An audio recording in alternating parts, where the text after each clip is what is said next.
कोई business concern है वो बजट बनाता है फ्यूचर पीरियड के लिए, एक पर्टिकुलर टाइम पीरियड के लिए जो बजट बनाता है वो बजट हर फंक्शन के लिए, ऑर्गेनाइजेशन के हर फंक्शन के लिए सेपरेटली अगर बजट प्रिपेयर किया जाता है तो ऐसे बजट को क्या कहा जाता है? This is the question. ठीक है, अगर फंक्शन के अकॉर्डिंग अगर कंपनी हर फंक्शन के लिए सेपरेट बजट बनाए तो उसे क्या हम सेपरेट बजट कहेंगे, फंक्शनल बजट कहेंगे, बोथ या none? This is the question. ठीक, तो हम जानते हैं बजट को क्लासिफाई हम 3 बेसिस पे कर सकते हैं। जो बजट है इसको हम 3 बेसिस पे क्लासिफाई कर सकते हैं। पहला क्या है, टाइम के बेसिस पे बजट को क्लासिफाई कर सकते हैं। टाइम के बेसिस पे करेंगे तो बजट जो है 4 तरीके के होते हैं, short term budget, long term budget, rolling budget, current budget. ठीक है, दूसरा है हम बजट को फंक्शन के बेसिस पे डिवाइड कर सकते हैं, और फंक्शन के बेसिस पे डिवाइड करेंगे तो बजट कौन कौन से टाइप के होते हैं? Sales budget, production budget, cost of production budget, purchase budget, ठीक है, पर्सनल बजट, R&D बजट, ठीक है, कैश बजट, मास्टर बजट। तो ये सब बजट है अगर हम फंक्शन के अकॉर्डिंग डिवाइड करेंगे। नेक्स्ट है अगर हम फ्लेक्सिबिलिटी के बेसिस पे डिवाइड करेंगे, ठीक है, तो बजट कितने टाइप के होते हैं? तो बजट 2 टाइप के होते हैं, fix budget and flexible budget. ठीक, तो इतने टाइप के बजट हमने पढ़े थे। तो यहाँ पे पूछा गया है कि फंक्शन के अकॉर्डिंग अगर डिवाइड करेंगे तो बजट को क्या कहेंगे? तो हम उसको क्या कहते हैं? हम उसको फंक्शनल बजट कहते हैं। ये है, ठीक है, दिस इज फंक्शनल बजट। ये जो सेल्स बजट है, प्रोडक्शन बजट है, परचेज बजट है, ये सब क्या है? These are the functional budget, ये सब फंक्शनल बजट है। ठीक, चलिए, तो यहाँ पे option B is the correct answer, right. मैं थोड़ा सा एक्स्ट्रा बता देती हूँ, यहाँ पे केवल फंक्शनल बजट की बात की गई थी, लेकिन मैंने आपको टाइम और फ्लेक्सिबल बजट सभी के बारे में बताया। क्यों? क्योंकि ये कॉम्पिटेटिव एग्जाम की तैयारी कर रहे हैं, ठीक है, क्योंकि कोई जरूरी नहीं है कि यही क्वेश्चन आपके एग्जाम में आए, आपका ये कॉन्सेप्ट क्लियर होना चाहिए, इसलिए मैं थोड़ा सा एक्स्ट्रा मतलब बताने की कोशिश करती हूँ इस कॉन्सेप्ट से रिलेटेड। ठीक, चलिए आगे बढ़ते हैं। Which of the following is not an which of the following is not an example of functional budget? इसमें से कौन सा फंक्शनल बजट का एग्जाम्पल नहीं है? Production budget, cost of production budget, material budget and none of these. इसमें से कौन सा एग्जांपल नहीं है? तो प्रोडक्शन बजट तो अभी हमने लास्ट क्वेश्चन में देखा, production budget is a functional budget, cost of production is a functional budget, material budget is also a functional budget. ये जो मटेरियल बजट है या जिसको रॉ मटेरियल बजट कहते हैं, ये भी फंक्शनल बजट है। ठीक है, ये जो रॉ मटेरियल बजट होता है ना, इस बजट में हम शो करते हैं estimated quantity of raw material and other component needed for production. Production के लिए, प्रोडक्शन की डिमांड को पूरा करने के लिए कितना रॉ मटेरियल, कितने अदर कंपोनेंट रिक्वायर्ड है, इसको एस्टिमेट किया जाता है इस मटेरियल बजट में। ठीक है, तो बताइए यहाँ पे आंसर क्या होगा कि कौन सा एग्जाम्पल नहीं है? तो यहाँ पे तीनों ही एग्जाम्पल है, इसलिए आंसर होगा ऑप्शन डी। ठीक, चलिए अगला क्वेश्चन देखते हैं। Which of the following is an essential of a budget? इसमें से कौन सा बजट के फीचर्स हैं, कौन से बजट के एसेंशियल फीचर्स हैं, ये पूछा गया है। ठीक है, तो ऑप्शन पढ़ने से पहले मैं आपको थोड़ा सा बजट के बारे में बता देती हूँ, फिर आप खुद ही आंसर कर लेंगे। वैसे अगर आपने मेरा लास्ट लेक्चर देखा है तो वहां पे भी मैंने बजट के बारे में डिटेल में बताया है, बट अगर वो वीडियो मिस हो गया है तो चलिए एक बार फिर से बता देती हूँ। बजट क्या है? Budget is the planning, budget is the plan related to definite future period of time. Future period, एक डेफिनेट फ्यूचर पीरियड के लिए 6 महीने, 1 साल, 2 साल, 5 साल, डेफिनेट फ्यूचर पीरियड के लिए जो कंपनी प्लान बनाती है, which is in monetary term और क्वांटिटेटिव टर्म। मॉनिटरी या क्वांटिटेटिव टर्म में फ्यूचर के लिए कंपनी जो प्लान बनाती है, दैट इज कॉल्ड बजट। इसी को बजट कहा जाता है। ठीक है, तो budget is basically a planning device. Budget एक तरीके की प्लानिंग डिवाइस है, लेकिन it help in performance evaluation too. Organisation की परफॉर्मेंस को इवैल्यूएट करने में भी बजट हेल्प करता है। ठीक है, कंट्रोलिंग करने में हेल्प करता है, क्योंकि बजट में हम एस्टिमेट करते हैं कि हम अगले साल सेल्स का, जैसे अगर मैं बात करूं सेल्स का, क्योंकि बजट में हम एस्टिमेशन करते हैं कि हम अगले साल सेल जो है 1 लाख की सेल्स करेंगे, एक एग्जांपल है। ठीक है, बट एक्चुअल में शायद सेल 80,000 की हुई। ठीक है, तो यहाँ पे इसको हम कंपेयर कर सकते हैं, इसको कंपेयर कर सकते हैं और परफॉर्मेंस को इवैल्यूएट कर सकते हैं। तो बजट जो है परफॉर्मेंस इवैल्यूएशन में भी हेल्प करता है। और बजट हमेशा फ्यूचर के लिए बनाया जाता है। ठीक है, क्योंकि प्लानिंग तो हमेशा फ्यूचर के लिए होती है ना, पास्ट के लिए तो कोई प्लानिंग होती नहीं है। पास्ट में जो हो गया है अब उसको चेंज नहीं किया जा सकता है। ठीक है, तो चलिए अब ऑप्शन में आपको पढ़ देती हूँ, आप खुद आंसर कर लेंगे कि यहाँ पे कौन से एसेंशियल फीचर्स हैं बजट के। पहला फीचर क्या है? It is prepared for the definite future period. ये डेफिनेट फ्यूचर पीरियड के लिए बजट बनाया जाता है, तो हाँ, दिस इज द फीचर, अभी मैंने बताया, तो ऑप्शन ए तो होगा ही। दूसरा क्या है? It is a statement prepared prior to the defined future period. ये जो बजट है हमेशा एडवांस में उस ड्यूरेशन से पहले बनाया जाता है, तो ये तो सही है, बजट हमेशा पहले बनाएंगे ना, पहले हम एस्टिमेशन करेंगे, पहले प्लानिंग की जाती है ना, तो budget is always made in advance, पहले बनाया जाता है। अगला क्या है? Budget is monetary and quantitative statement of policy. Budget basically quantitative और मॉनिटरी स्टेटमेंट है ऑफ पॉलिसी, पॉलिसी या प्लान, जो भी ऑर्गेनाइजेशन की पॉलिसी है, जो भी ऑर्गेनाइजेशन का प्लान है, उसको क्वांटिटेटिव टर्म, मॉनिटरी टर्म में हम एक्सप्रेस करते हैं बजट में। ठीक है, तो ये तीनों ही फीचर्स हैं, यानी आंसर क्या होगा? आंसर होगा ऑप्शन डी। ठीक, चलिए अगला क्वेश्चन करते हैं। अगला क्वेश्चन देखने में तो बहुत बड़ा लग रहा है लेकिन इतना डिफिकल्ट है नहीं, बहुत आसान क्वेश्चन है। क्वेश्चन क्या है, when preparing a production budget the quantity to be produce is equal to. जब प्रोडक्शन बजट बनाते हैं, ठीक है, प्रोडक्शन बजट मतलब प्रोडक्शन बजट में हम एस्टिमेट करते हैं quantity of unit to be produce, यानी कितने क्वांटिटी यूनिट प्रोड्यूस करेगा कंपनी, ठीक है, ये एस्टिमेट किया जाता है प्रोडक्शन बजट में, ठीक है। तो जब कंपनी प्रोडक्शन बजट बनाती है तो क्वांटिटी टू बी प्रोड्यूस, कितने क्वांटिटी प्रोड्यूस करेगी, वो उसका फॉर्मूला क्या होता है, दिस इज इक्वल्स टू, चार ऑप्शन दिए हैं, sales quantity plus opening inventory plus closing inventory, sales quantity minus opening plus closing, sales quantity minus opening minus closing, sales quantity plus opening minus closing, ठीक है। तो ये चार फॉर्मूले दिए हैं। प्रोडक्शन बजट जब बनाया जाता है तो जो यूनिट प्रोड्यूस की जाएगी, ठीक है, तो उसका फॉर्मूला क्या है, दिस इज द क्वेश्चन, ठीक है। तो यहाँ पर वैसे तो इसका आंसर है ऑप्शन बी, ये जो ऑप्शन बी है दिस इज द आंसर। इसका जो यूनिट प्रोड्यूस की जाएगी इसका फॉर्मूला होता है sales quantity plus closing minus opening. Sales quantity में क्लोजिंग इन्वेंट्री आप ऐड करिए और ओपनिंग इन्वेंट्री को माइनस करिए, you will get the quantity to be produce, ये आपको पता चल जाएगा, ठीक है। चलिए मैं इसको एग्जांपल के साथ एक समझाती हूँ तो आपको ज्यादा अच्छे से समझ में आएगा। सपोज करिए कंपनी है, वहां पे ओपनिंग स्टॉक है 1 यूनिट। ओपनिंग स्टॉक मतलब फाइनेंशियल ईयर के एंड में जो स्टॉक है दैट इज ओपनिंग स्टॉक, तो वो है 1 यूनिट, और क्लोजिंग स्टॉक है 2 यूनिट, यानी फाइनेंशियल ईयर के एंड में क्लोजिंग स्टॉक जो बचा वो 2 यूनिट है। और जो कंपनी है उसने सेल की, ठीक है, सेल क्वांटिटी है 4 यूनिट, 4 यूनिट उसने सेल की। तो आपको अगर ये बताना है कि कितने क्वांटिटी ऑर्गेनाइजेशन ने प्रोड्यूस की, ठीक है, इस फाइनेंशियल ईयर में, जिसमें ओपनिंग इन्वेंट्री थी 1 यूनिट, क्लोजिंग इन्वेंट्री थी 2 यूनिट, और इस ड्यूरेशन में कंपनी ने सेल की अगर 4 यूनिट की, तो आपको बताना है कि कितने यूनिट कंपनी ने प्रोड्यूस की। तो देखिए यहाँ पे कितने यूनिट प्रोड्यूस की, यहाँ पे 5 यूनिट प्रोड्यूस किया है कंपनी ने। देखिए पहले से 1 यूनिट था, फिर 5 यूनिट प्रोड्यूस किया, तो टोटल कितना हो गया, 6 यूनिट हो गया। 6 यूनिट में से 4 यूनिट कंपनी ने सेल कर दिया, तो 6 यूनिट में से 4 यूनिट अगर सेल कर दिया तो बचा कितना, 2 यूनिट बचा, ठीक है। तो आपको हमने, ये तो छोटा सा एग्जांपल था, यहाँ मैंने फिगर्स बहुत कम वैल्यू के लिए हुए थे, तो आपने आसानी से बता दिया कि कंपनी 5 यूनिट प्रोड्यूस करेगी, ठीक है। बट ये आया कहाँ से, इसके लिए हमने क्या किया, सेल में हमने क्लोजिंग स्टॉक को ऐड किया है, 4 में हमने 2 को ऐड किया है, ये जो सेल है इसमें हमने क्लोजिंग स्टॉक को ऐड किया है और ओपनिंग को माइनस किया है, ठीक है। तो हमारा आ गया कितना यूनिट प्रोड्यूस करेंगे, ठीक है, ये हमने ऐसे निकाला है। तो ये तो मैंने छोटे फिगर लेके किया था, तो ये मैंने समझाने के लिए किया था, वरना इसका फॉर्मूला क्या है, sales quantity plus closing minus opening. तो इस तरीके से आप इसे देख सकते हैं, कर सकते हैं, ठीक है। चलिए अगला क्वेश्चन बताती हूँ। अगला क्वेश्चन क्या है, by in comparing a fixed budget with a flexible budget, what is the reason for the difference between the profit figure in the two budget?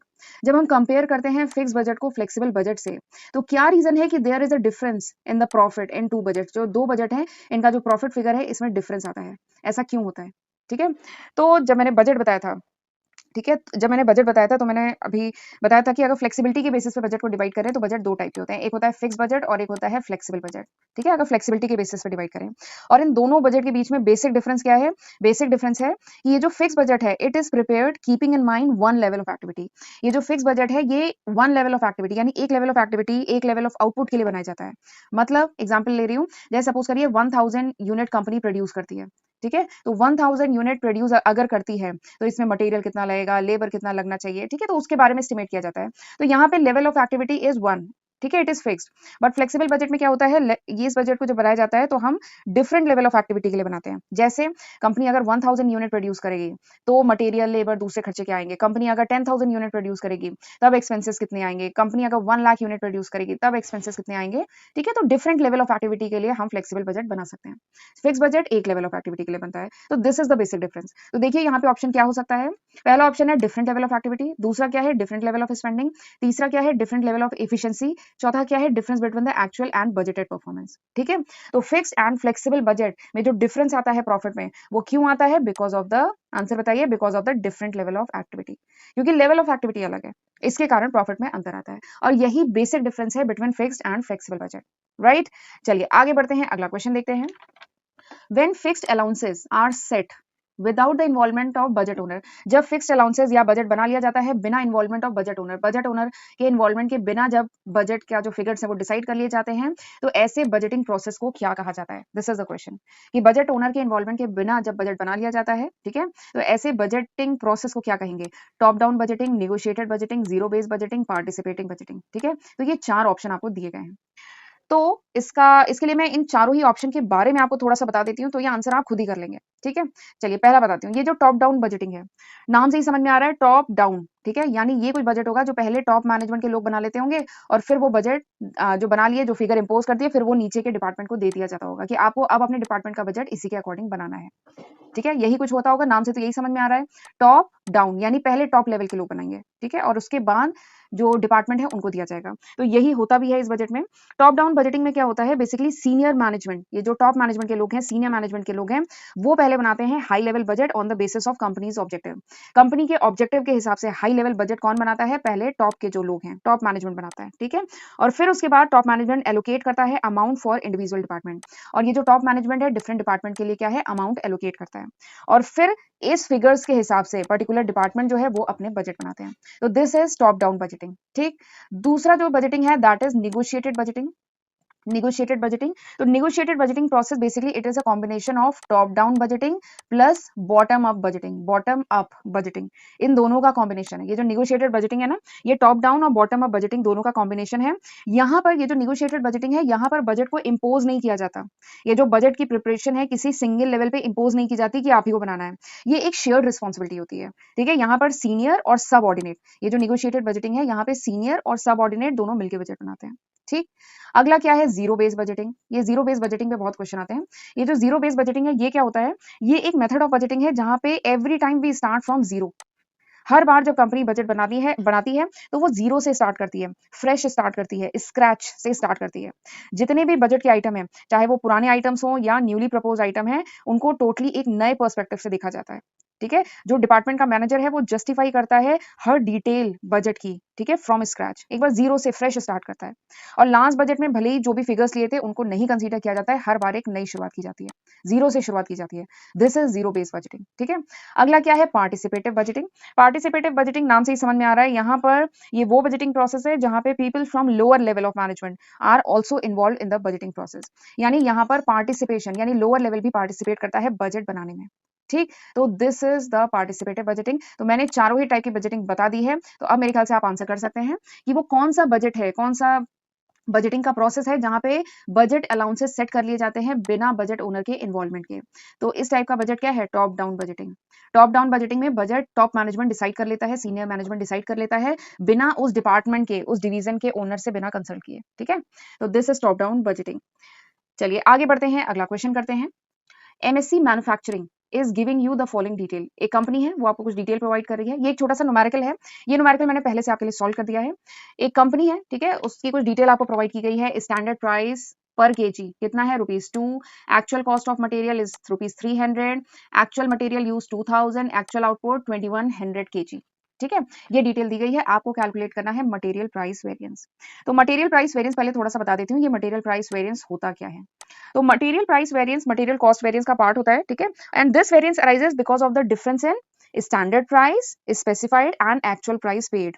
ठीक है, स्टैंडर्ड प्राइस क्या स्पेसिफाई की गई थी और एक्चुअल में कितनी प्राइस पे की गई है, इसके डिफरेंस के कारण this variance material price variance arises. ठीक है, यहाँ पे क्या है, प्राइस वेरिएंस है ना, यानी प्राइस वेरी करेगी, स्टैंडर्ड प्राइस एक्चुअल प्राइस से वेरी करेगी, इसके कारण दिस वेरिएंस अराइजेस। ठीक है, तो आपको डिटेल दी गई है, आपको मटेरियल प्राइस वेरिएंस कैलकुलेट करना है। ठीक, तो चलिए करना शुरू करते हैं। इसका फॉर्मूला पता होना चाहिए। मटेरियल प्राइस वेरिएंस का फॉर्मूला क्या है, standard price minus actual price, ठीक है, multiplied by actual quantity, this is the formula. तो स्टैंडर्ड प्राइस क्या क्वेश्चन में आपको दी है, बताइए देख के क्वेश्चन की स्टैंडर्ड प्राइस दी है, हाँ स्टैंडर्ड प्राइस दी है ₹2, तो आप यहाँ लिख लेंगे ₹2। फिर एक्चुअल प्राइस की आपको क्वेश्चन में दी है, तो देखिए एक्चुअल प्राइस आपको डायरेक्टली नहीं दी है, एक्चुअल कॉस्ट दिया है 3000 और क्वांटिटी बता दिया गया है 2000 केजी, तो आपको एक्चुअल प्राइस कैलकुलेट करना पड़ेगा। एक्चुअल प्राइस क्या होगा, actual cost divided by actual material use, यानी आप 3000 को 2000 से डिवाइड करेंगे, आपका आ जाएगा 1.5, this is the actual price. तो आप एक्चुअल प्राइस पुट करेंगे 1.5, फिर इनको मल्टीप्लाई करेंगे एक्चुअल क्वांटिटी से। क्वेश्चन में एक्चुअल क्वांटिटी दी है, हाँ ये देखिए 2000 दी गई है, तो आप यहाँ पे 2000 पुट करेंगे। ठीक, फिर आप इनको कैलकुलेट करेंगे, यू विल गेट 1000। आप जब इसको कैलकुलेट कर लेंगे आपका आएगा 1000। So this is the material price variance, और क्योंकि ये पॉजिटिव है तो इट इज फेवरेबल। ठीक, एक तो ये पॉजिटिव निगेटिव से भी देख सकते हैं, या दूसरा कॉन्सेप्ट क्या है, लॉजिक से। देखिए कंपनी ने सोचा था जो स्टैंडर्ड प्राइस है वो ₹2 पड़ेगी, लेकिन जब एक्चुअली में कंपनी ने सामान खरीदा तो एक्चुअल प्राइस पड़ी ₹1.5, तो ये तो सस्ते में पड़ गया ना, तो इट इज फेवरेबल। ठीक, तो बताइए यहाँ पे आंसर क्या होगा, आंसर होगा ऑप्शन सी। ठीक है, चलिए आगे बढ़ते हैं। अच्छा, आगे बढ़ने से पहले अगर आप मेरे चैनल पे फर्स्ट टाइम आए हैं तो मैं अपने चैनल के बारे में भी थोड़ा-सा बताना चाहती हूँ। मेरे चैनल पे आपको financial accounting, cost accounting, management accounting, financial management इन सारे ही सब्जेक्ट की सीक्वेंस में लेक्चर वीडियो सीरीज मिलती है, जिसको मैंने बहुत डिटेल में विद नोट्स एंड न्यूमेरिकल पढ़ाया है। ठीक है? आप एक बार मेरे चैनल पे प्लेलिस्ट जाके ज़रूर चेक करिएगा। तो इस अपॉर्चुनिटी का फ़ायदा उठाइए, ठीक है? इतने सारे वीडियोज़ हैं, ऑलमोस्ट सारे टॉपिक मैंने कवर कर लिए हैं और अगर कोई टॉपिक रह जाए, तो मुझे कमेंट सेक्शन में ज़रूर बताइएगा। वैसे हैं अभी काफ़ी टॉपिक्स रह गए हैं, ठीक है? बट अगर आपके एग्ज़ाम आने वाले हैं और कोई टॉपिक आप चाहते हैं कि मैं उस पे वीडियो बनाऊँ, तो मुझे कमेंट सेक्शन में ज़रूर बताइएगा और इन वीडियो की मदद से पढ़िए, खुद भी पढ़िए, फ्रेंड्स को भी फॉरवर्ड करिए, राइट? और अगर अभी तक आपने मेरे चैनल को सब्सक्राइब नहीं किया है, तो जल्दी से मेरे चैनल को सब्सक्राइब कर लीजिए और ये जो नीचे नोटिफ़िकेशन बेल है, इसको भी प्रेस कर लीजिए so that you get the notification off my upcoming videos, right? तो चलिए अब अगले क्वेश्चन पे चलते हैं। नेक्स्ट क्वेश्चन है which among the following is the reason behind material price variance. ये जो मटेरियल प्राइस वेरिएंस है इसका रीजन क्या है? ये प्राइस में अगर वेरिएशन आता है, रॉ मटेरियल जब परचेज करते हैं तो उसकी प्राइस में अगर वेरिएशन आता है तो उसके पीछे रीजन क्या है? ठीक है? तो मटेरियल प्राइस वेरिएंस तो अभी मैंने लास्ट स्लाइड में ही बताया है, लास्ट स्लाइड पे उस पे क्वेश्चन था, बताया था। तो मटेरियल प्राइस वेरिएंस का जो रीजन है ना, वो बहुत सारे रीजन हो सकते हैं। शायद जो मटेरियल है उसकी मार्केट प्राइस चेंज हो गई हो, या शायद इस बार हमने लेस क्वांटिटी खरीदी तो इसकी वजह से डिस्काउंट कम मिला हो, तो इसलिए प्राइस वेरी कर गई हो, या इस बार इनएफिशिएंट परचेजिंग हुई, गलत सप्लायर से हमने सामान खरीद लिया, इसलिए शायद प्राइस में वेरिएशन हुआ हो, या शायद हमने कोई अर्जेंट परचेजिंग की हो, अर्जेंट में सामान मंगाया तो हमें थोड़ा महंगा पड़ेगा। ठीक है? तो बहुत सारे रीजन हो सकते हैं मटेरियल प्राइस वेरिएंस के। देखते हैं यहाँ कौन-कौन से रीजन दिए गए हैं। सबसे पहला है change in basic purchase price of material. Basic purchase price change हो गई हो तो ये भी रीजन हो सकता है। दूसरा uneconomical size of purchase order, यानी एक बार में कितनी क्वांटिटी ऑर्डर की, that is called purchase order. तो जो परचेज ऑर्डर है उसकी साइज इस बार अनइकोनॉमिकल थी, तो ये भी रीजन हो सकता है। नेक्स्ट क्या है, इस बार शायद ज्यादा या कम फ्राइट पे करना पड़ा हो, ठीक है, तो ये भी रीजन हो सकता है। तो ये तीनों ही रीजन हो सकते हैं मटेरियल प्राइस वेरिएंस के। प्राइस में जो वेरिएशन आया है, ठीक है, तो इसके तीनों ही कारण हो सकते हैं। तो यहाँ पर क्या है, option D is the correct answer, right. चलिए अगला क्वेश्चन देखते हैं। अगला क्वेश्चन है इन अ फैक्ट्री, मैंने क्वेश्चन यहाँ पे भी लिखा है और ये क्वेश्चन पहले से सॉल्व कर लिया आपके लिए। एक फैक्ट्री में standard rate per hour is ₹4। एक फैक्ट्री है जहाँ पे स्टैंडर्ड रेट क्या है, ₹4। Standard time per unit of output is 20 hour. ठीक है, यूनिट जो प्रोड्यूस हो रही है वो 50 यूनिट प्रोड्यूस हो रही है और एक्चुअल आर जो वर्क कर रहे हैं लेबर्स वो कितना है, 12,000। तो आपको कैलकुलेट करना है लेबर इफिशिएंसी वेरिएंस। ठीक है, दिस इज द क्वेश्चन। आपको क्या कैलकुलेट करना है, आपको कैलकुलेट करना है लेबर इफिशिएंसी वेरिएंस। ठीक, लेबर एफिशिएंसी वेरिएंस का एक दूसरा नाम भी है, लेबर टाइम वेरिएंस भी इसे कहा जाता है। Labour efficiency variance is also called labour time variance and this variance arises because of the difference in standard hour, ठीक है, जो भी standard hour for actual output specify किया था और एक्चुअल आर कितना लेबर्स ने लिया, इसके डिफरेंस के कारण दिस वेरिएंस अराइजेस। ठीक है, आपने सोचा था कि एक्चुअल आउटपुट प्रोड्यूस करने में जो स्टैंडर्ड आर लगेंगे वो शायद 10 घंटे लगेंगे, बट एक्चुअल में वर्कर ने जब काम किया तो शायद 8 घंटे लगे। ठीक है, तो इसके डिफरेंस के कारण दिस वेरिएंस अराइजेस। ठीक, तो चलिए इस क्वेश्चन को करने के लिए काफी इंफॉर्मेशन क्वेश्चन में दी गई है। क्वेश्चन को करने के लिए सबसे पहले हम लिखेंगे फॉर्मूला। लेबर एफिशिएंसी का फॉर्मूला क्या है, लेबर एफिशिएंसी वेरिएंस का फॉर्मूला है standard hour for actual output minus actual hour, फिर इसको मल्टीप्लाई करेंगे स्टैंडर्ड रेट से। This is the formula. ठीक, अब देखते हैं इसमें क्या आइटम दिए गए हैं, सारी इंफॉर्मेशन दी गई है। सबसे पहला है standard hour for actual output. तो स्टैंडर्ड आर कितना है, तो यहाँ पे दिया है स्टैंडर्ड टाइम जो है आउटपुट के लिए वो कितना है, 20 घंटे, लेकिन ये 1 यूनिट के लिए है। ठीक है, यहाँ पे तो 500 यूनिट प्रोड्यूस हो रही है, तो हमें टोटल टाइम चाहिए ना, तो हम 20 को 500 से मल्टीप्लाई करेंगे, तो हमें standard hour for actual output जो टोटल 500 यूनिट प्रोड्यूस हो रही है इसका स्टैंडर्ड आर पता चल जाएगा। ठीक है, और एक्चुअल आर तो पूरा क्वेश्चन में दिया है 12,000, तो 12,000 ये एक्चुअल आ रहा है, ये आपको क्वेश्चन में ऑलरेडी दिया है। मल्टीप्लाई करेंगे स्टैंडर्ड रेट से, स्टैंडर्ड रेट क्वेश्चन में दिया है, हाँ देखिए ये देखिए दिया है ₹4, दिस इज स्टैंडर्ड रेट। ठीक है, तो हम ये पुट करेंगे और उसके बाद जब आप कैलकुलेट करेंगे यू विल गेट -8,000, आपका आ जाएगा -8,000। अब क्योंकि ये नेगेटिव में आया इसका मतलब क्या है, ये एडवर्स है, ये अनफेवरेबल है। ठीक है, एक कॉन्सेप्ट तो ये है। दूसरा कॉन्सेप्ट क्या है, यहाँ पे आप देखेंगे इसे कि देखिए स्टैंडर्ड आर यानी 10,000 घंटे लगने चाहिए थे, लेकिन लेबर ने जब एक्चुअल में काम किया तो 12,000 घंटे लगे। ठीक है, ज्यादा समय लग गया ना, तो ये क्या है, अनफेवरेबल। तो यहां से भी आप जज कर सकते हैं कि दिस इज अनफेवरेबल। तो बताइए यहाँ पे आंसर क्या होगा, यहाँ पे आंसर होगा ऑप्शन बी। ठीक, चलिए आगे बढ़ते हैं, अगला क्वेश्चन देखते हैं। Decision making concern with, decision making किससे रिलेटेड है, पास्ट से रिलेटेड है, फ्यूचर से रिलेटेड है, पास्ट एंड फ्यूचर दोनों से रिलेटेड है, नन ऑफ दीज। ठीक, दिस इज द क्वेश्चन। तो डिसीजन मेकिंग है ना, this is related with future. Decision हमेशा हम फ्यूचर के लिए लेते हैं। ठीक है, पास्ट में जो चीजें ऑलरेडी अकर कर गई हैं, जो हो गया है उसको तो अब हम चेंज नहीं कर सकते, उसको अब हम किसी भी डिसीजन से आज की तारीख में जो भी हम डिसीजन लें उससे हमारा जो भी पास्ट में जो चीजें हो गई हैं उस पर कोई इंपैक्ट नहीं पड़ेगा, उससे कोई फर्क नहीं पड़ने वाला। ठीक है, उसके रिगार्डिंग हम डिसीजन नहीं लेते हैं, डिसीजन हमेशा फ्यूचर के लिए लिया जाता है। ठीक है, अगर आप ग्रेजुएशन अभी कर रहे हैं, ठीक है, या आखिरी साल में है, तो ग्रेजुएशन के बाद आप क्या करेंगे, ये डिसीजन लेना होगा, ठीक है, कि ग्रेजुएशन के बाद आप एमकॉम करेंगे, एमबीए करेंगे, या कॉम्पिटेटिव एग्जाम की प्रिपरेशन करेंगे, ग्रेजुएशन के बाद क्या करेंगे। तो ये डिसीजन क्या है, ये हमेशा फ्यूचर के लिए लिया जाएगा, क्योंकि पास्ट में आपने जो पढ़ाई कर लिया अब उसको आप चेंज नहीं कर सकते, उसके रिगार्डिंग डिसीजन नहीं लेना है, डिसीजन हमेशा फ्यूचर के लिए लेते हैं। ठीक, चलिए अगला क्वेश्चन देखते हैं। A large margin of safety indicate, large margin of safety क्या इंडिकेट करती है, over capitalisation, soundness of business, over production, या नन ऑफ दीज। ठीक है, तो ये जो मार्जिन ऑफ सेफ्टी एमओएस जिसको कहते हैं, ये कॉन्सेप्ट बहुत ही इंपॉर्टेंट है। मेरा एक सीवीपी एनालिसिस पे एक सेपरेट वीडियो है जिसमें मैंने बहुत डिटेल में मार्जिन ऑफ सेफ्टी डिस्कस किया है। ठीक है, मार्जिन ऑफ सेफ्टी नाम क्या है, मार्जिन ऑफ सेफ्टी, यानी कितने मार्जिन से, कितने गैप से कंपनी सेफ पोजीशन पे है, ये हमें पता चलता है मार्जिन ऑफ सेफ्टी से। ठीक है, मार्जिन ऑफ सेफ्टी का फॉर्मूला क्या है, total sales minus sales at break even point. Margin of safety का फॉर्मूला हमने पढ़ा था ना, क्या है, total sales minus sales at break even point, this is margin of safety. अगर किसी कंपनी का मार्जिन ऑफ सेफ्टी लार्ज है, बड़ा है, ठीक है, ज्यादा है, तो उससे हमें ये पता चलता है कि कंपनी साउंड पोजीशन पे है। ठीक है, company safe position, sound position पे है, क्योंकि अगर सेल थोड़ी सी कम भी हो गई ना, अगर कंपनी की टोटल सेल थोड़ी सी कम भी हो गई तो भी कंपनी प्रॉफिट अर्न कर लेगी। ठीक है, तो मार्जिन ऑफ सेफ्टी जितना ज्यादा हो उतना अच्छा रहता है। अच्छा, मार्जिन ऑफ सेफ्टी का मैंने एक और फॉर्मूला बताया था ना, चलिए रिवाइज कर लेते हैं। ठीक है, क्योंकि मैंने एक बात कही है कि कोई जरूरी नहीं है एग्जाम में यही क्वेश्चन आए, तो आपका पूरा basic concept margin of safety के बारे में क्लियर होना चाहिए। तो बताइए जल्दी से, मार्जिन ऑफ सेफ्टी का एक और फॉर्मूला था, मैंने आपको बताया था, क्या है फॉर्मूला, मार्जिन ऑफ सेफ्टी का फॉर्मूला है net profit divided by PV ratio. This is one more formula of margin of safety. ठीक, तो यहाँ पे मार्जिन ऑफ सेफ्टी क्या इंडिकेट करती है, बताइए क्या आंसर होगा। तो margin of safety indicate soundness of business, ये बिजनेस की साउंडनेस इंडिकेट करती है। ठीक है, तो option B is the correct answer, right. यहाँ पे ओवर कैपिटलाइजेशन तो एकदम भी नहीं होगा।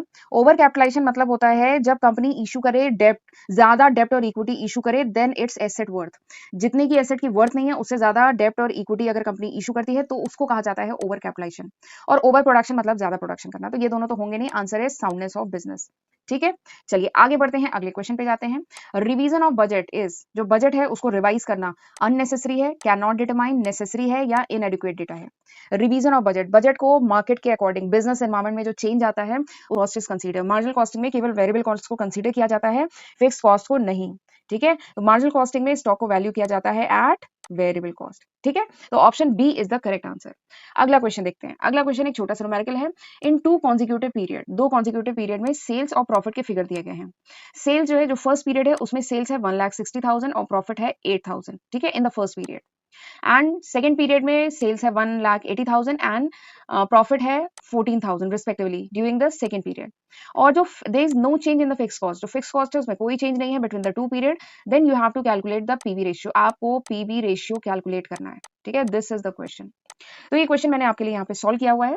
पीवी रेशियो का फॉर्मूला हम जानते हैं क्या होता है, सी बाई एस। सी मतलब कॉन्ट्रीब्यूशन, एस मतलब सेलिंग प्राइस। ठीक है, और ये जो कॉन्ट्रीब्यूशन है इसका फॉर्मूला क्या होता है, selling price minus variable cost. ठीक है, तो हम इसको इस तरीके से एक्सपेंड भी कर सकते हैं। ठीक, तो कंट्रीब्यूशन क्या हो गया, selling price minus variable cost divided by selling price. ठीक है, तो ये एक फॉर्मूला है पीवी रेशियो को कैलकुलेट करने का। इसके साथ ही पीवी रेशियो मैंने डिटेल में वैसे पढ़ाया है उस वीडियो में जहां पे मैंने सीवीपी एनालिसिस डिस्कस किया था, वहां मैंने पीवी रेशियो भी डिटेल में पढ़ाया था। अगर आपको डिटेलिंग चाहिए तो आप उस वीडियो को रेफर कर सकते हैं। तो वहां पे मैंने बताया था कि एक और फॉर्मूला होता है पीवी रेशियो को कैलकुलेट करने का, that is change in profit divided by change in sales multiplied by 100। ठीक है, ये भी एक फॉर्मूला है, ये सेकंड फॉर्मूला है पीवी रेशियो को कैलकुलेट करने का। ठीक, change in profit divide by change in sales multiplied by 100। तो आपको सारे फिगर दिए गए हैं, आपको चेंज इन प्रॉफिट भी दिया है, चेंज इन सेल्स भी दिया है। देखिए प्रॉफिट क्या है दोनों पीरियड में, सेकंड पीरियड में प्रॉफिट है 14,000, फर्स्ट पीरियड में प्रॉफिट है 8,000, तो चेंज कैसे निकालेंगे, माइनस कर दीजिए। ठीक है, और ऐसे ही सेकंड पीरियड में ये सेल्स है 1,80,000 और फर्स्ट पीरियड में सेल्स है 1,60,000, माइनस कर दीजिए, यू विल गेट, आपका आ जाएगा 30%। आप इसको माइनस करिए और 100 से मल्टीप्लाई करिए, इसको पूरा कैलकुलेट करिए, you will get the answer 30%। आपका आंसर आ जाएगा 30%। तो यहाँ पे कौन सा ऑप्शन सही होगा, option C is the correct answer. ठीक है, फॉर्मूला पता होना चाहिए, बाकी आपको सारे फिगर्स पुट करने हैं और कैलकुलेट करना है। ठीक है, इजी है क्वेश्चन, क्वेश्चन देखने में बड़ा लग रहा है लेकिन it is a very easy question. चलिए आगे बढ़ते हैं, अगला क्वेश्चन करते हैं। फ्लेक्सिबल बजट क्वेश्चन है, flexible budget requires a careful study of. Flexible budget में हमें केयरफुल स्टडी करनी पड़ती है, किसकी, fixed, semi fixed and variable expenses की, पास्ट एंड करंट एक्सपेंसेस की, overhead, selling and administrative expenses की, नन ऑफ दीज। ठीक है, फ्लेक्सिबल बजट में किस चीज, कौन से जो एक्सपेंसेस हैं, कौन से कॉस्ट के एलिमेंट है जिनकी केयरफुल स्टडी करनी पड़ती है। This is the question. तो हमने टाइप ऑफ बजट पढ़ा है। तो टाइप ऑफ बजट में मैंने आपको बताया था एक बजट होता है फ्लेक्सिबिलिटी के बेसिस पे डिवाइड करें तो फिक्स्ड और फ्लेक्सिबल बजट, दो टाइप के बजट होते हैं। ठीक है, तो फ्लेक्सिबल बजट के बारे में मैं थोड़ा सा बता देती हूँ, फिर आप क्वेश्चन खुद ही कर लेंगे। तो फ्लेक्सिबल बजट क्या है? ये वो बजट है जिसको डिजाइन किया जाता है, जिसको प्रिपेयर किया जाता है इस तरीके से ताकि हमें बजटेड कॉस्ट मिल पाए for any level of activity. ठीक है, at different level of activity पे हम बजटेड कॉस्ट को एस्टिमेट कर सके। तो उसके लिए जो बजट बनाते हैं ना, दैट इज फ्लेक्सिबल बजट। जैसे एग्जांपल के लिए कंपनी अगर 100 यूनिट बना रही है तब कॉस्ट क्या होगी? ठीक है, कंपनी अगर 1000 यूनिट बना रही है तब बजटेड कॉस्ट क्या होगी? कंपनी अगर 10,000 यूनिट बना रही है तो बजटेड कॉस्ट क्या होगी? तो फ्लेक्सिबल बजट में डिफरेंट लेवल ऑफ एक्टिविटी के लिए, ठीक है, ये जो लेवल ऑफ एक्टिविटी है, डिफरेंट लेवल ऑफ एक्टिविटी के लिए हम बजटेड कॉस्ट एस्टिमेट करते हैं। किसमें? फ्लेक्सिबल बजट में। ठीक, तो इस टाइप के बजट जब प्रिपेयर किया जाता है, फ्लेक्सिबल बजट जब प्रिपेयर किया जाता है तो कॉस्ट के फिक्स्ड एलिमेंट, कॉस्ट के वेरिएबल एलिमेंट और कॉस्ट के जो सेमी वेरिएबल एलिमेंट्स हैं इनको प्रॉपर्ली एनालाइज किया जाता है और ये देखा जाता है कि क्या चेंजेस आ रहा है। जो फिक्स एलिमेंट है उनमें क्या चेंजेस आ रहा है, जब लेवल ऑफ एक्टिविटी चेंज हो रहा है तो फिक्स एलिमेंट में क्या चेंज आ रहा है, semi variable and variable element में क्या चेंज आ रहा है जब लेवल ऑफ एक्टिविटी चेंज हो रही है। ठीक है, तो आप, मुझे लगता है कि आपको आंसर मिल गया है कि फ्लेक्सिबल बजट में हम क्या केयरफुली स्टडी करते हैं। हम केयरफुल स्टडी करते हैं fixed, semi fixed and variable expenses को। ठीक है, तो option A is the correct answer, right. चलिए अगला क्वेश्चन देखते हैं। Which statement best describe the role of management accountant? कौन सा इसमें चारों में से कौन सा ऑप्शन है जो बेस्ट डिस्क्राइब कर रहा है role of management accountant? Company में जो मैनेजमेंट अकाउंटेंट है उसका रोल बेसिकली आपसे पूछा जा रहा है। ठीक है, तो चलिए ऑप्शन पढ़ लेते हैं। जो मैनेजमेंट अकाउंटेंट होता है, ठीक है, पहला ऑप्शन क्या है? Management accountant prepare the financial statement of an enterprise. जो मैनेजमेंट अकाउंटेंट होता है वो फाइनेंशियल स्टेटमेंट बनाता है। तो मैनेजमेंट अकाउंटेंट फाइनेंशियल स्टेटमेंट नहीं बनाता है, वो काम फाइनेंशियल अकाउंटेंट का होता है। ठीक है, मैनेजमेंट अकाउंटेंट नहीं फाइनेंशियल स्टेटमेंट बनाता है। चलिए अगला ऑप्शन क्या है? Management accountant facilitate the decision making process within the organisation. जो मैनेजमेंट अकाउंटेंट है वो डिसीजन मेकिंग प्रोसेस को फैसिलिटेट करता है। फैसिलिटेट करना मतलब मदद करता है। टॉप मैनेजमेंट का काम क्या है? डिसीजन लेना। ठीक है, तो मैनेजमेंट अकाउंटेंट हेल्प करता है टॉप मैनेजमेंट की इन डिसीजन मेकिंग। ठीक है, तो यही सेकंड जो है option B is the correct answer. ये जो मैनेजमेंट अकाउंटेंट है इसका काम यही है कि इस तरीके से रिपोर्ट बनाए और प्रेजेंट करे टॉप मैनेजमेंट को, ताकि टॉप मैनेजमेंट उस रिपोर्ट की हेल्प से top management can take decision, can make strategies. ठीक है, तो ऑप्शन बी करेक्ट है। पर एक बार चलिए सी भी पढ़ लेते हैं। Management accountant make the principal decision within the organisation. Management accountant जितने भी प्रिंसिपल, जितने भी इंपॉर्टेंट डिसीजन होते हैं ऑर्गेनाइजेशन में वो लेता है। तो ये काम मैनेजमेंट अकाउंटेंट का नहीं है, ये काम टॉप मैनेजमेंट का है। ठीक है, टॉप मैनेजमेंट डिसीजन लेता है। अगला क्या है? मैनेजमेंट अकाउंटेंट आप बेसिकली इन्फॉर्मेशन कलेक्टर। तो मैनेजमेंट अकाउंटेंट का काम इन्फॉर्मेशन कलेक्ट करना ही नहीं है, इन्फॉर्मेशन को प्रेजेंट करना, एनालाइज करना, इंटरप्रेट करना, ये सारे काम होते हैं मैनेजमेंट अकाउंटेंट के। और रिपोर्ट बना के टॉप मैनेजमेंट को भेजना, तो ये सारे काम होते हैं। ठीक, तो option B is the correct answer. चलिए अगला क्वेश्चन देखते हैं। In a factory when production is increase within relevant range, then किसी फैक्ट्री में अगर प्रोडक्शन इंक्रीज करता है, एक रेंज में प्रोडक्शन इंक्रीज करता है, तो variable cost will very on per unit basis, variable cost will very in total, fixed cost will very in total, fixed and variable cost stay the same in total. ठीक है, ये चार option आपको दिए गए हैं। तो ये ऑप्शन किसके बारे में है? वेरिएबल कॉस्ट के बारे में बोला है और फिक्स्ड कॉस्ट के बारे में बोला है। ठीक है, तो मैंने आपको क्लासिफिकेशन ऑफ कॉस्ट पढ़ाया है। ठीक है, मेरी सेपरेट वीडियो है क्लासिफिकेशन ऑफ कॉस्ट की, जिसमें मैंने डिटेल में बहुत डिस्कस किया है कि वेरिएबल कॉस्ट, फिक्स कॉस्ट के बारे में। तो वहां मैंने बताया था कि वो cost which varies with the level of activity, वो कॉस्ट जो लेवल ऑफ एक्टिविटी के साथ वेरी करे, ठीक है, उसको क्या कहा जाता है? Variable cost. ठीक है, वो कॉस्ट विच वेरीज या change in direct proportion to volume of output, वो कॉस्ट जो वॉल्यूम ऑफ आउटपुट यानी प्रोडक्शन जितना बढ़े उतना वो कॉस्ट भी बढ़े। ठीक है, टोटल में वो कॉस्ट भी उतना ही बढ़े, ऐसी कॉस्ट को हम क्या कहते हैं? Variable cost.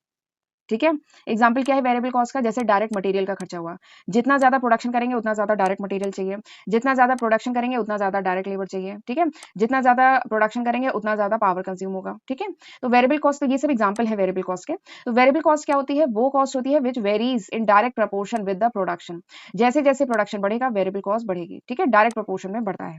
लेकिन मैंने एक बहुत इंपॉर्टेंट पॉइंट भी बताया था कि वेरिएबल कॉस्ट टोटल में तो बढ़ती है, लेकिन अगर मैं per unit variable cost per unit की बात करूं, ठीक है, तो इट रिमेन फिक्स। ये बहुत खास बात है। ठीक है, वेरिएबल कॉस्ट जैसे जैसे प्रोडक्शन बढ़ेगा वेरिएबल कॉस्ट टोटल में बढ़ेगी, लेकिन अगर हम पर यूनिट वेरिएबल कॉस्ट की बात करें तो इट रिमेन फिक्स, ये फिक्स रहता है। प्रोडक्शन बढ़े but variable cost per unit fix रहता है। ठीक है, और अगर हम फिक्स कॉस्ट की बात करें तो fix cost remain fix in total, ये जो फिक्स कॉस्ट होता है ये टोटल में फिक्स रहता है। भले ही प्रोडक्शन बढ़े लेकिन जो फिक्स खर्चे हैं वो टोटल में फिक्स ही रहेंगे। जितना प्रोडक्शन चाहे आप 100 यूनिट का करिए, चाहे 120 यूनिट का करिए, फैक्ट्री का जो रेंट है वो उतना ही जाएगा। ठीक है, तो फिक्स कॉस्ट टोटल में फिक्स रहती है। ठीक है, तो ये सब मैंने डिटेल में उस वीडियो में बताया है। तो अब देख लेते हैं ऑप्शन क्या क्या है यहाँ पे। Variable cost very on per unit basis, तो ये तो होगा नहीं। वेरिएबल कॉस्ट फिक्स रहती है पर यूनिट बेसिस पे। Variable cost will very in total, तो हाँ variable cost very in total. जैसे जैसे प्रोडक्शन बढ़ेगा वेरिएबल कॉस्ट वेरी करेगी लेकिन टोटल में। ठीक है, अगला क्या ऑप्शन है, fix cost will very in total, नहीं, तो फिक्स कॉस्ट फिक्स रहती है टोटल में। Variable and fix cost stay the same in total, तो ये तो होगा ही नहीं। ठीक, तो आपको समझ में आ गया, option B is the correct answer. अगला क्वेश्चन देखते हैं, method of pricing when two separate pricing method are used to price transfer of product from one subdivision from one unit to another is called. जब भी कोई product, ठीक है, organisation के एक डिवीजन से दूसरे डिवीजन में या एक सब यूनिट से दूसरे सब यूनिट में ट्रांसफर किया जा रहा है और दो सेपरेट प्राइसिंग मेथड अगर यूज किए जा रहे हैं तो उस मेथड ऑफ प्राइसिंग को क्या कहा जाता है। ठीक, क्वेश्चन समझ में आया।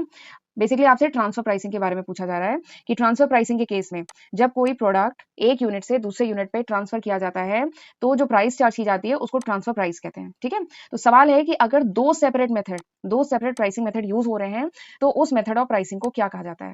तो दो सेपरेट प्राइसिंग मेथड अगर यूज हो रहे हैं तो उस मेथड ऑफ प्राइसिंग को कहा जाता है डुअल। डुअल मतलब दो, तो उसको कहा जाता है डुअल प्राइसिंग।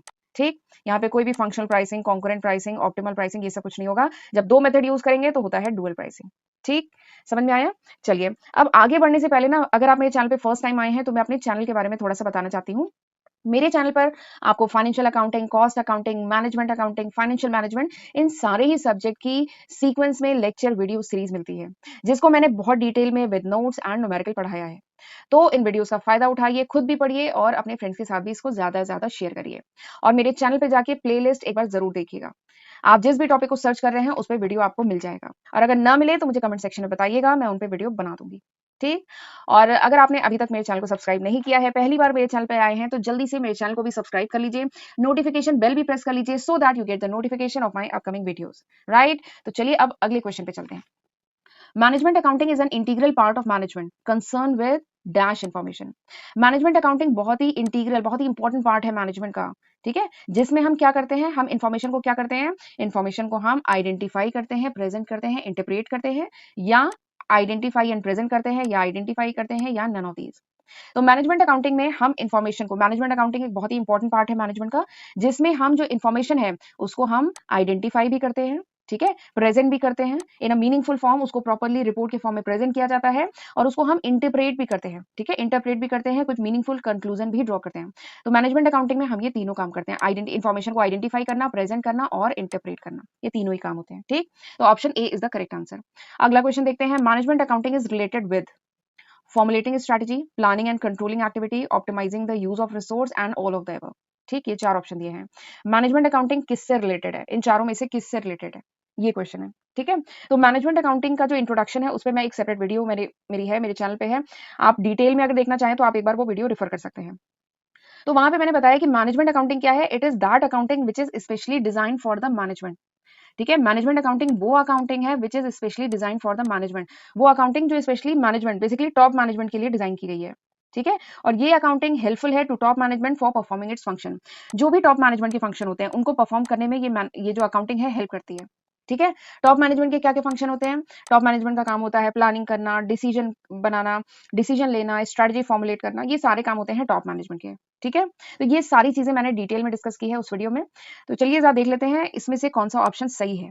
तो management accounting is related with formulating strategy, management accounting में मैनेजमेंट अकाउंटिंग रिलेटेड है स्ट्रेटजी फॉर्मुलेट करने से। तो हाँ, मैनेजमेंट अकाउंटिंग की जो रिपोर्ट्स होती है उसको देख करके टॉप मैनेजमेंट स्ट्रेटजीज फॉर्मुलेट करता है, स्ट्रेटजी बनाता है। Management accounting is related with planning and controlling, तो हाँ मैनेजमेंट अकाउंटिंग प्लानिंग और कंट्रोलिंग में यूज करता है। Optimising the use of resource, यानी रिसोर्स को इफिशिएंटली यूटिलाइज करना, वेस्टेज कम करना, इसमें भी मैनेजमेंट अकाउंटिंग मदद करता है। ठीक है, तो यानी आंसर क्या होगा, आंसर होगा option D, all of the above. Management accounting strategy formulate, planning में और optimising the use of resources, इन तीनों में ही मदद करता है। ठीक है, तो आंसर क्या होगा, ऑप्शन डी। राइट, चलिए अगले क्वेश्चन पे चलते हैं। Despite the development of management accounting as an effective discipline to improve the managerial performance, management accounting में बहुत सारे डेवलपमेंट हुए, ठीक है, जिससे मैनेजरियल जो परफॉर्मेंस है वो और इंप्रूव हुई, लेकिन इट हैज सम लिमिटेशन, लेकिन इसकी कुछ लिमिटेशन भी है। Which of the following is the limitation of management accounting, तो आपको बताना है इनमें से कौन सी लिमिटेशन है मैनेजमेंट अकाउंटिंग की। पहली है साइकोलॉजिकल रेजिस्टेंस, दूसरा है फिजियोलॉजिकल रेजिस्टेंस, तीसरा है बोथ, एंड चौथा है नन ऑफ दीज। ठीक है, तो जिस वीडियो में मैंने introduction of management accounting discuss किया, वहां मैंने लिमिटेशन भी डिस्कस की है। तो वहां पर मैंने बताया था मैनेजमेंट अकाउंटिंग की ठीक है, बहुत सारी यूजफुलनेस है, बहुत सारे एडवांटेज हैं, लेकिन क्या होता है कि कभी कभार जो स्टाफ है, ठीक है, जो एम्प्लॉयज है ऑर्गेनाइजेशन के, वो मैनेजमेंट अकाउंटिंग के सिस्टम को देखते हैं, मतलब एक सस्पिशन के साथ देखते हैं, एक संदेह के साथ देखते हैं। उन्हें लगता है कि उनका मैनेजमेंट अकाउंटिंग की प्रैक्टिसेस अगर उनके यहाँ पे फॉलो हुई तो जो एम्प्लॉयज हैं उनका वर्क बढ़ जाएगा, उनकी रिस्पॉन्सिबिलिटी बढ़ जाएगी। लेकिन उन्हें ये नहीं पता कि management accounting will help them in making their work more efficient. Management accounting जबकि उनके वर्क को और इफिशिएंट, कम मेहनत में ज्यादा काम, ठीक है, उनके वर्क को और इफिशिएंट कर देगा। उन्हें ये नहीं पता, ठीक है, वो मतलब इस चीज को इग्नोर करते हैं। वहां का जो स्टाफ होता है, कभी कभार स्टाफ को ऐसा लगता है कि मैनेजमेंट अकाउंटिंग से हमारा क्या होगा, काम बढ़ जाएगा। तो ये किस टाइप की रेजिस्टेंस है? This is psychological resistance. ये दिमागी रेजिस्टेंस है, दिमागी रुकावट आती है कि उन्हें लगता है कि मैनेजमेंट अकाउंटिंग की प्रैक्टिसेस अगर फॉलो होंगी तो काम बढ़ेगा, रिस्पॉन्सिबिलिटी बढ़ेगी, टारगेट बढ़ जाएंगे, ठीक है। तो ये एक तरीके का साइकोलॉजिकल रेजिस्टेंस शो करते हैं। तो this is the limitation of management accounting, ठीक। तो option A is the correct answer. दूसरा जो ऑप्शन है ये है फिजियोलॉजिकल रेजिस्टेंस। फिजियोलॉजिकल मतलब होता है बॉडी, फिजियोलॉजी, बॉडी से रिलेटेड, शारीरिक। तो कोई शारीरिक रेजिस्टेंस एम्प्लॉय नहीं शो करते, एम्प्लॉय मानसिक, ठीक है, दिमागी रेजिस्टेंस, मानसिक रेजिस्टेंस वो शो करते हैं। तो ये एक लिमिटेशन है, ठीक है। तो option A is the correct answer. अगला क्वेश्चन देखते हैं। Primary objective of management accounting is to. जो मैनेजमेंट अकाउंटिंग है इसका प्राइमरी ऑब्जेक्टिव, सबसे इंपॉर्टेंट प्राइमरी ऑब्जेक्टिव क्या है? प्रॉफिट को मैक्सिमाइज करना, लॉसेस को मिनिमाइज करना, और तीसरा है मैक्सिमाइजिंग प्रॉफिट और minimising losses, all of the above, ठीक। तो ये जो मैनेजमेंट अकाउंटिंग है इसका प्राइमरी ऑब्जेक्टिव है प्रॉफिट को मैक्सिमाइज करना, ठीक है, और इसके साथ साथ लॉसेस को कम करना। जितना लॉस कम उतना प्रॉफिट ज्यादा, लॉस को कम करते जाइए, प्रॉफिट थोड़ा थोड़ा बढ़ता जाएगा, ठीक है। तो दोनों ही ऑब्जेक्टिव हैं, बहुत ही इंपॉर्टेंट ऑब्जेक्टिव है मैनेजमेंट अकाउंटिंग के। तो मैनेजमेंट अकाउंटिंग का ऑब्जेक्टिव है प्रॉफिट को मैक्सिमाइज करो और लॉस को मिनिमाइज करो, ठीक। चलिए अगले क्वेश्चन पे चलते हैं। Management accounting is concern with data collection from internal sources, external sources, internal and external both, या इंटरनल और एक्सटर्नल। मैनेजमेंट अकाउंटिंग में जो हम डेटा कलेक्ट करते हैं, ठीक है, मैनेजमेंट अकाउंटिंग में जो डेटा कलेक्ट करते हैं, ये क्या इंटरनल सोर्स से किया जाता है या एक्सटर्नल सोर्स से किया जाता है, या दोनों से, या किसी से भी, ठीक है। This is the question. तो मैनेजमेंट अकाउंटिंग में जो डेटा कलेक्ट करते हैं ये इंटरनल सोर्सेज से तो करते ही करते हैं, ठीक है, लेकिन मैनेजमेंट अकाउंटिंग में एक्सटर्नल सोर्स से भी डेटा कलेक्ट किया जाता है, ठीक है। क्योंकि मैनेजमेंट अकाउंटिंग में हम मतलब कभी कभार कंपैरेटिव स्टडी भी की जाती है, ठीक है। कंपैरेटिव स्टडी में क्या होता है कि एक कंपनी के फिगर को दूसरी कंपनी के फिगर के साथ कंपेयर किया जाता है। तो दूसरी कंपनी का अगर फिगर्स चाहिए, फाइनेंशियल फिगर्स चाहिए, तो ये तो एक्सटर्नल सोर्सेज से पता चलेगा ना, ठीक है। तो मैनेजमेंट अकाउंटिंग में हम डेटा कलेक्ट करते हैं from internal and external sources, दोनों से कलेक्ट करते हैं, ठीक। चलिए अगला क्वेश्चन देखते हैं। अगला क्वेश्चन जो है ना, इस टाइप के क्वेश्चन भी एग्जाम में आते हैं कि आपको एक डिफिनीशन दी जाएगी, ठीक है, और आपसे पूछा जाएगा कि ये डिफिनीशन किस राइटर ने, किस ऑर्थर ने दी है, ठीक है। जैसे ये क्वेश्चन है, ये एक बहुत ही पॉपुलर डिफिनीशन है मैनेजमेंट अकाउंटिंग की, कि management accounting is concern with accounting information which is useful to the management.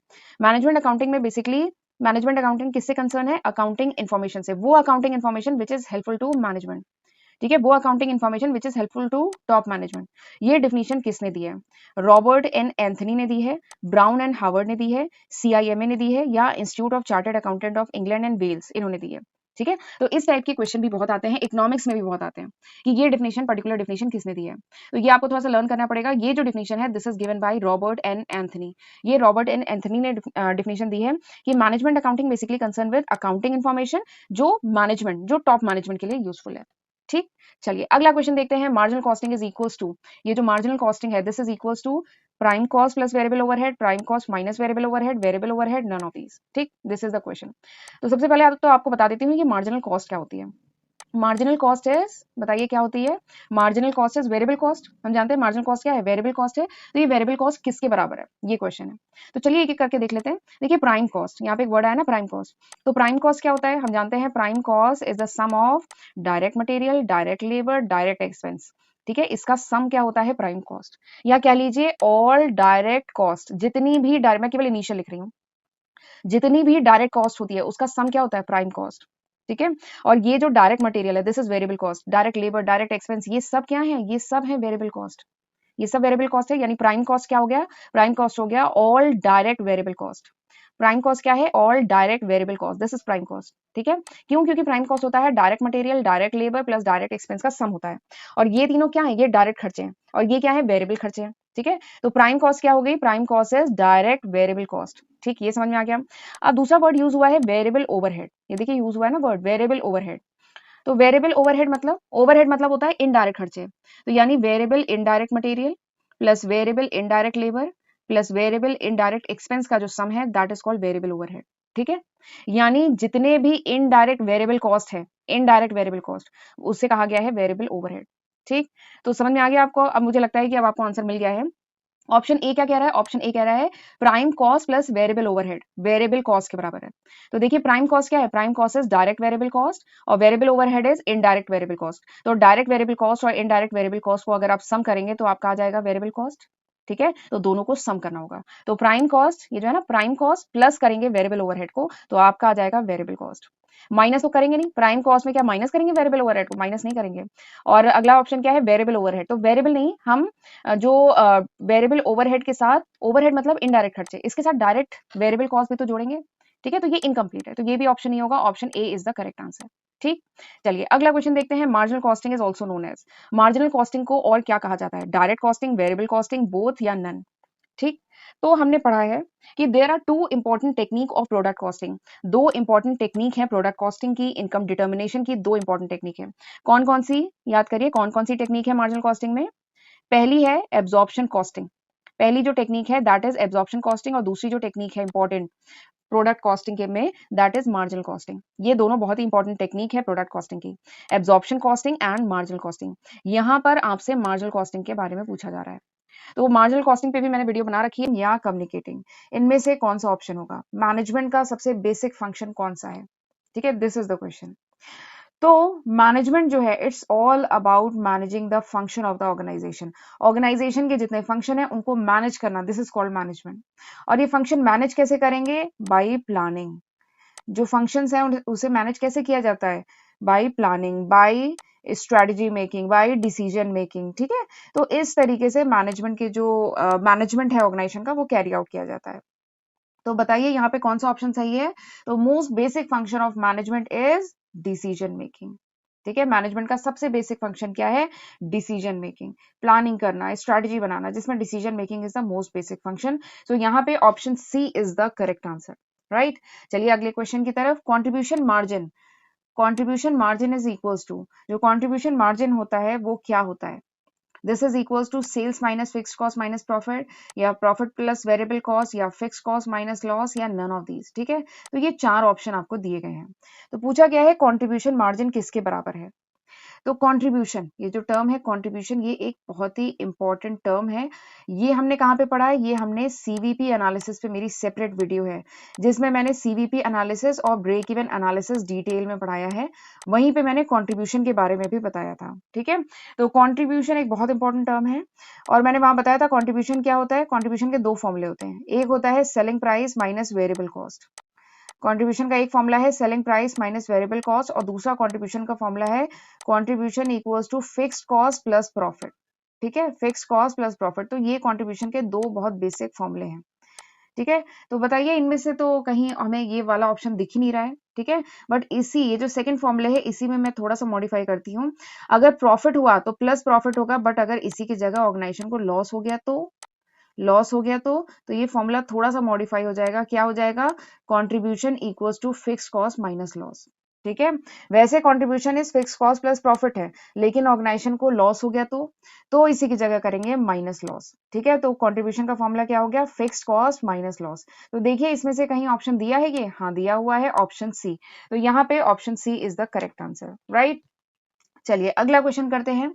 In a system whereby all activity are revalued each time a budget is formulated, वो system जहां पे जितनी भी activity है इन्हें फिर से रीवैल्यू किया जाता है जब बजट प्रिपेयर किया जाता है, और इसमें इस अजम्पशन के साथ स्टार्ट किया जाता है कि there is no requirement of fund existed, is called, इसको क्या कहेंगे? इसे क्या हम परफॉर्मेंस बजट कहेंगे, प्रोग्राम बजट कहेंगे, फ्लेक्सिबल बजट कहेंगे, या जीरो बेस्ड बजटिंग कहेंगे? ठीक है, this is the four option, ये चार ऑप्शन है। सवाल पूछा गया है कि वो कौन सा बजटिंग सिस्टम है जहां पे सारी एक्टिविटीज को फिर से रीवैल्यूड किया जाता है every time when budget is formulated. हर बार जब बजट बनाते हैं तो फिर से सारी एक्टिविटीज को रीवैल्यूड किया जाता है, तो वो कौन सा सिस्टम होता है?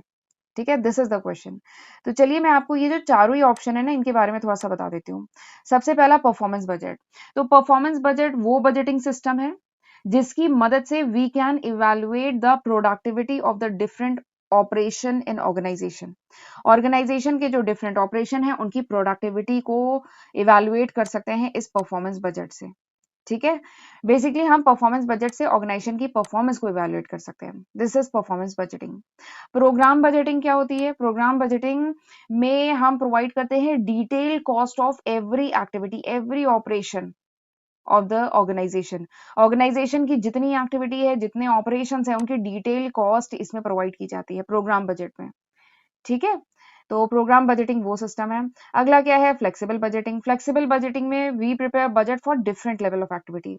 यानी कंपनी अगर 10,000 यूनिट का प्रोडक्शन कर रही है तब बजट क्या होगा, अगर 1,000 यूनिट का प्रोडक्शन कर रही है तब बजट क्या होगा। तो basically different level of activity के लिए हम बनाते हैं जब बजट, तो this system is called flexible budgeting, right. अब ये लास्ट देखते हैं zero based budgeting. Zero based नाम से ही समझ में आ रहा है, that budget which is prepared from zero. वो बजट जो जीरो से शुरू होता है, वो बजट जो स्क्रैच से शुरू होता है, वो बजट जहां पे हम हर बार जब बजट बनाते हैं, वो बजटिंग सिस्टम जहां पे हम जब हर बार बजट बनाते हैं, वी स्टार्ट फ्रॉम जीरो। हम जीरो से बनाते हैं, स्क्रैच से बनाते हैं, हम एक फ्रेश स्टार्ट करते हैं। लास्ट बजट में हमने क्या फिगर्स लिए थे, इससे इसका कोई रिलेशन नहीं है। ठीक है, लास्ट बजट में हमने क्या किया था, इससे इसका कोई रिलेशन नहीं है। हर बार जब हम बजट बनाते हैं तो हम एक फ्रेश स्टार्ट करते हैं, सारी एक्टिविटीज को फिर से रीवैल्यूट करते हैं। ठीक है, तो this is called zero based budgeting. तो अब मैंने चारों बजट के बारे में बता दिया है, चारों बजटिंग सिस्टम के बारे में बता दिया है। तो अब मेरे ख्याल से आप आंसर बता सकते हैं। यहाँ पे बताइए कौन सा आंसर होगा? ऑप्शन डी, वो बजटिंग सिस्टम जहां पे सारी एक्टिविटी को फिर से रीवैल्यूट किया जाता है। ठीक है, जीरो से फिर से स्टार्ट किया जाता है, स्क्रैच से फिर से स्टार्ट किया जाता है, एक फ्रेश स्टार्टिंग की जाती है। और जहां पर लास्ट ईयर जो बजट था उसके जो भी आपने फिगर्स लिए थे उसको ध्यान में नहीं रखा जाता है, that is called zero based budgeting. इसको जीरो बेस्ड बजटिंग सिस्टम कहते हैं। ठीक, चलिए अगला क्वेश्चन पे चलते हैं। The management time is saved by reporting only the deviation from the pre determined standard is called. वो सिस्टम, वो मैनेजमेंट की स्टाइल जहां पे मैनेजमेंट का टाइम सेव होता है। कैसे? जब मैनेजमेंट केवल जो डेविएशंस हो रहा है फ्रॉम द स्टैंडर्ड, जो भी मैनेजमेंट ने प्री डिटरमाइंड स्टैंडर्ड सेट किए थे, ठीक है, और उस प्री डिटरमाइंड स्टैंडर्ड से जो भी डेविएशन हो रहा है, मैनेजमेंट केवल उन्हीं पे ध्यान दे रही है, उन्हीं को रिपोर्ट कर रही है। ठीक है, इससे मैनेजमेंट का टाइम सेव हो रहा है। तो इस मैनेजमेंट स्टाइल को क्या कहा जाता है? It is management bye objective, या बजटरी कंट्रोल, या स्टैंडर्ड कॉस्टिंग, या मैनेजमेंट बाय एक्सेप्शन। ठीक है, तो ये चार ऑप्शन आपको दिए गए हैं। तो इस मैनेजमेंट स्टाइल को क्या कहेंगे? ठीक, तो चलिए ये जो चारों ही टर्म्स है ना, ये बहुत इंपॉर्टेंट है। मैं इन चारों टर्म्स के बारे में आपको थोड़ा थोड़ा बता देती हूँ, आप आंसर खुद ही कर लेंगे। ठीक है, सबसे पहला है मैनेजमेंट बाय ऑब्जेक्टिव, जिसको MBO कहते हैं। ये जो MBO और यहाँ पे क्या है MBE, ये जो है प्रिंसिपल्स ऑफ मैनेजमेंट में भी आपने पढ़ा होगा। MBO and MBE, these are the management style. ये जो है ना, ये मैनेजमेंट स्टाइल्स हैं। ठीक है, चलिए डिटेल में मैं चारों के ही बारे में बताती हूँ। देखो, मैनेजमेंट बाय ऑब्जेक्टिव क्या होता है? सबसे पहले मैनेजमेंट बाय ऑब्जेक्टिव, तो ये वो स्ट्रैटेजिक मैनेजमेंट का मॉडल है जहां पे ऑर्गेनाइजेशन की परफॉर्मेंस को इंप्रूव किया जाता है बाय क्लियरली, यहाँ पे ऑब्जेक्टिव वर्ड यूज हुआ है ना, by clearly defining the objective of the organisation.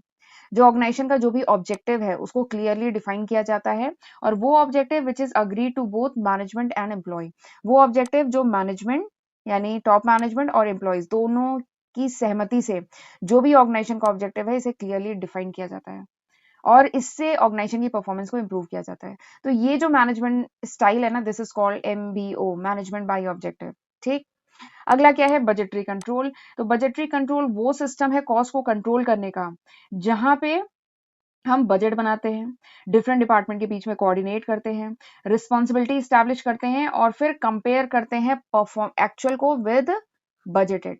जो बजटेड फिगर है उसको एक्चुअल परफॉर्मेंस से कंपेयर करते हैं। ठीक है, और फिर अगर कुछ डेविएशन है तो रेमेडियल एक्शन लेते हैं, ये सब करते हैं। तो दिस इज बजटरी कंट्रोल। तो बजटरी कंट्रोल में हम ये सब करते हैं। अगला स्टैंडर्ड कॉस्टिंग। तो स्टैंडर्ड कॉस्टिंग वो टेक्निक है जहां पे हम स्टैंडर्ड कॉस्ट निकालते हैं, ठीक है, और फिर उसको कंपेयर करते हैं एक्चुअल कॉस्ट से, और फिर उन दोनों के बीच में डिफरेंस निकालते हैं, और सेम है कि अगर डेविएशन है तो उसके लिए रिमेडियल एक्शन लेते हैं। तो दिस इज स्टैंडर्ड कॉस्टिंग। ठीक, अगला है मैनेजमेंट बाय एक्सेप्शन। ये वैसे इंपॉर्टेंट टर्म है, मैनेजमेंट बाय एक्सेप्शन। तो यहाँ पे एक वर्ड यूज हुआ है एक्सेप्शन, यानी जो बाकियों से अलग हो, एक्सेप्शन मतलब जो अलग हो। ठीक है, तो मैनेजमेंट बाय एक्सेप्शन वो बिजनेस मैनेजमेंट की स्टाइल है जहां पे मैनेजमेंट किस पे फोकस करता है, जिस यहाँ पे मैनेजमेंट आइडेंटिफाई करता है, या कह लीजिए फोकस करता है, या हैंडल करता है वो cases which is deviated from the normal, वो केसेस जो नॉर्मल से अलग हैं, वो केसेस जो डेविएटेड हैं फ्रॉम द स्टैंडर्ड, ठीक है, जो नॉर्मल स्टैंडर्ड से अलग है, केवल उन्हीं एक्टिविटीज पे फोकस करता है, ठीक है, केवल उन्हीं एक्टिविटीज को आइडेंटिफाई करके हैंडल करता है। तो this is management by exception. तो बताइए, मैंने चारों ऑप्शन के बारे में आपको बता दिया, अब बताइए यहाँ पे कौन सा ऑप्शन होगा।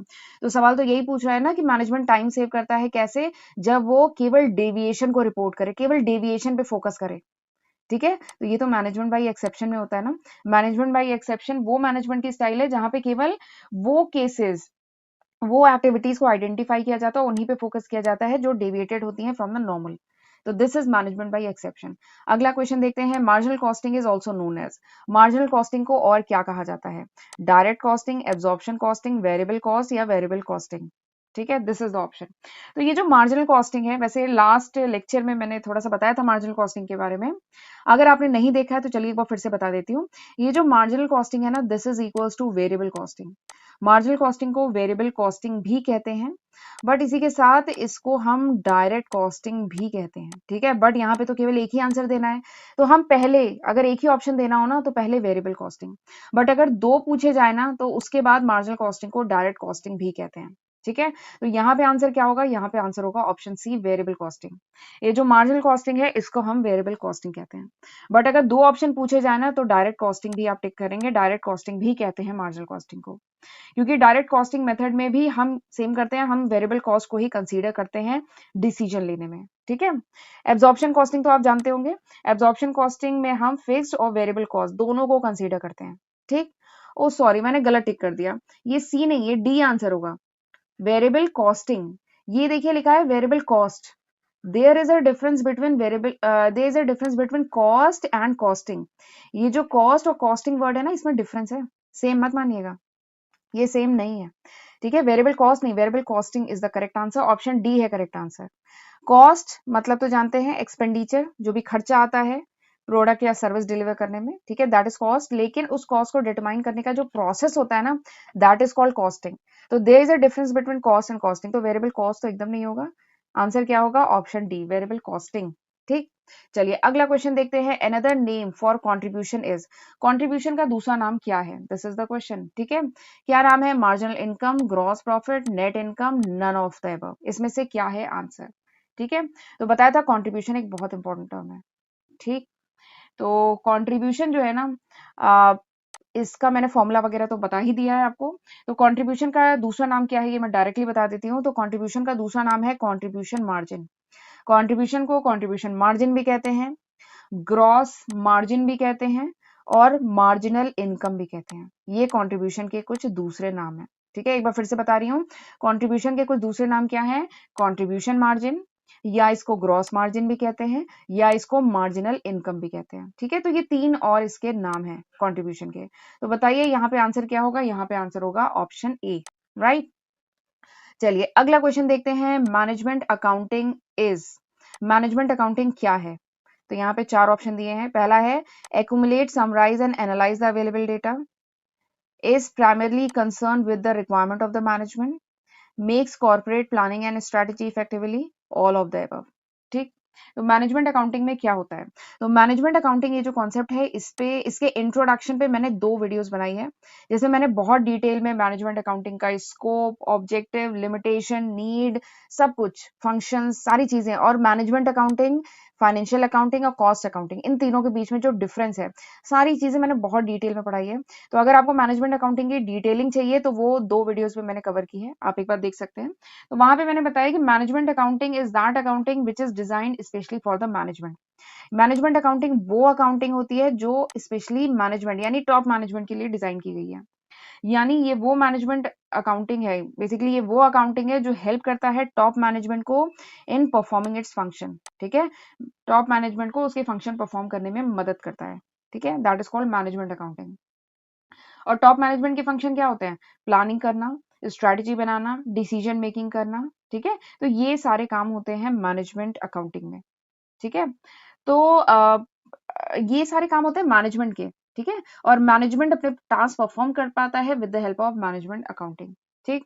तो चलिए देखते हैं इसमें से, अब मैंने आपको मैनेजमेंट अकाउंटिंग के बारे में बता दिया, तो बताइए इसमें से कौन सा होगा आंसर। तो आप देखेंगे मैनेजमेंट अकाउंटिंग में, ठीक है, हम अक्यूमुलेट करते हैं, कलेक्ट करते हैं, समराइज करते हैं, एनालाइज करते हैं अवेलेबल डेटा, ये तो हम करते हैं मैनेजमेंट अकाउंटिंग में। जो भी अवेलेबल डेटा है उन सबको कलेक्ट करना, समराइज करना, एनालाइज करना, ठीक है। और टॉप मैनेजमेंट की जो भी रिक्वायरमेंट है इसको ध्यान में रख के सारे काम किए जाते हैं, तो ये भी है। और फिर मैनेजमेंट अकाउंटिंग में we make corporate planning strategy बनाते हैं, तो ये भी है। तो यानी ऑप्शन क्या होगा, option D is the correct answer. Management accounting में ये तीनों काम होते हैं, ठीक। चलिए अगला क्वेश्चन देखते हैं। The difference between hours paid and hours worked. Difference between hours paid यानी कितने घंटे के लिए हम पे कर रहे हैं और कितने घंटे काम किया, इसके बीच में जो डिफरेंस है उसको क्या कहा जाता है, दिस इज द क्वेश्चन। क्या इसको लेबर रेट वेरिएंस कहते हैं, लेबर एफिशिएंसी वेरिएंस कहते हैं, आइडल टाइम वेरिएंस कहते हैं, नेट एफिशिएंसी वेरिएंस कहते हैं, इसको क्या कहा जाता है, दिस इज द क्वेश्चन। तो जरा मैं सारे ऑप्शन के बारे में आपको पहले बता देती हूँ, ठीक है।